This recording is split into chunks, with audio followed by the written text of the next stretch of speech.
सोचिए, हमारे शरीर के अंदर हर एक कोशिका में एक छोटा सा इंजन लगातार चल रहा है, हर पल। यही दो चीज है जो हमें जिंदा रखती है।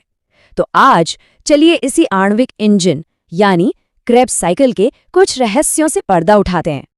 हम सबने स्कूल में ये तो जरूर सुना है ना, कि माइटोकॉन्ड्रियन को कोशिका का पावर हाउस कहते हैं। और ये बात बिल्कुल सही है। असल में यहीं इसी जगह पर वो सारी ऊर्जा बनती है जो हमें चलाती है। लेकिन क्या कभी ये सवाल मन में आया कि इसकी जो अंदर वाली झिल्ली है उसका ये अजीब सा मुड़ा तुड़ा ट्यूब जैसा आकार क्यों होता है? मतलब क्या ये बस ऐसे ही है या फिर इसके पीछे कोई बहुत बड़ा राज छिपा है?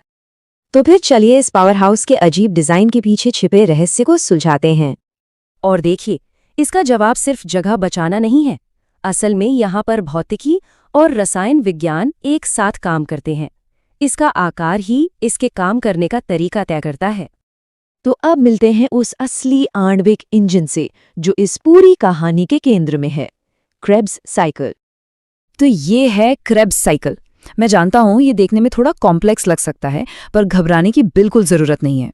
आसान भाषा में समझें तो ये बस 8 कदमों की एक प्रक्रिया है जो हमारे भोजन को ऊर्जा में बदलती है।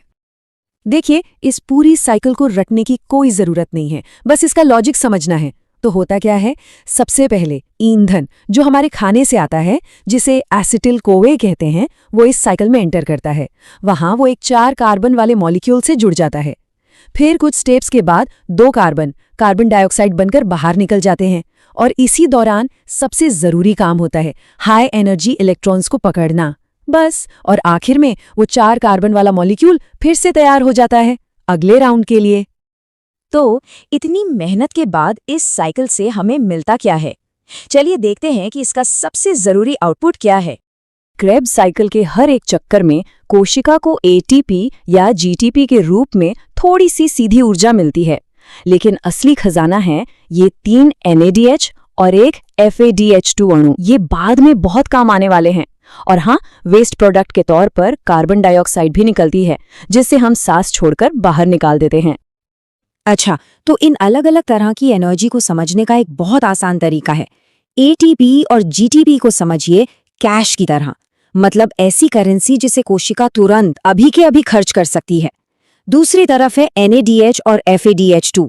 ये बैंक बॉन्ड्स जैसे हैं, जिन्हें बाद में कैश कराकर बहुत बहुत ज्यादा एनर्जी मिलती है। चलिए अब वापस अपने पहले सवाल पर लौटते हैं। यहीं पर आकर केमिस्ट्री फिजिक्स से मिलती है। याद है हमने पूछा था कि माइटोकॉन्ड्रियन की झिल्ली का आकार इतना अजीब क्यों है? इसका जवाब ऑस्मोटिक प्रेशर में छिपा है। इसे ऐसे समझिए, जब किसी झिल्ली की एक तरफ ज्यादा घुले हुए कण होते हैं तो पानी दूसरी तरफ से उस ओर भागता है ताकि संतुलन बन सके। ये खिंचाव या धक्का ही ऑस्मोटिक प्रेशर है। माइटोकॉन्ड्रियन के अंदर क्रेब्स साइकिल लगातार चलती रहती है। इसकी वजह से अंदर कुछ खास अणुओं की भीड़ जमा हो जाती है, बाहर से कहीं ज्यादा, और इसी भीड़ से अंदर एक दबाव बनने लगता है। और ये दबाव कोई मामूली नहीं है। रिसर्चर्स ने पता लगाया है कि ये लगभग 0.2 वायुमंडल का दबाव है। ये एक असली मजबूत ताकत है जो इस झिल्ली को अंदर से धकेलकर उसका आकार बना रही है। एक रिसर्च में इसे बहुत अच्छे से समझाया गया है कि ये नतीजा 2 ताकतों के बीच एक तरह का समझौता है। अगर आसान भाषा में कहूं तो अंदर का दबाव झिल्ली को बाहर की तरफ धकेलता है और झिल्ली की अपनी बनावट उसे मुड़ने से रोकती है। बस इन्हीं 2 ताकतों के बीच का जो बैलेंस है वही इसे ये अनोखा ट्यूब जैसा आकार देता है। लेकिन क्रेब्स साइकिल का काम सिर्फ ऊर्जा बनाना और माइटोकॉन्ड्रियन को आकार देना ही नहीं है। ये हमारे शरीर के पूरे मेटाबॉलिज्म का केंद्र है। सोचिए, हम कुछ भी खाएं, रोटी, घी या दाल, उन सब से ऊर्जा निकालने का रास्ता आखिर में क्रेब्स साइकिल से ही होकर गुजरता है। ये हमारे शरीर के मेटाबॉलिज्म का सेंट्रल स्टेशन है, जहां सब कुछ प्रोसेस होता है। और ये साइकिल सिर्फ ऊर्जा बनाने के लिए चीजों को तोड़ती नहीं है, बल्कि इस प्रक्रिया के बीच में जो छोटे छोटे अणु बनते हैं, हमारा शरीर उन्हें नई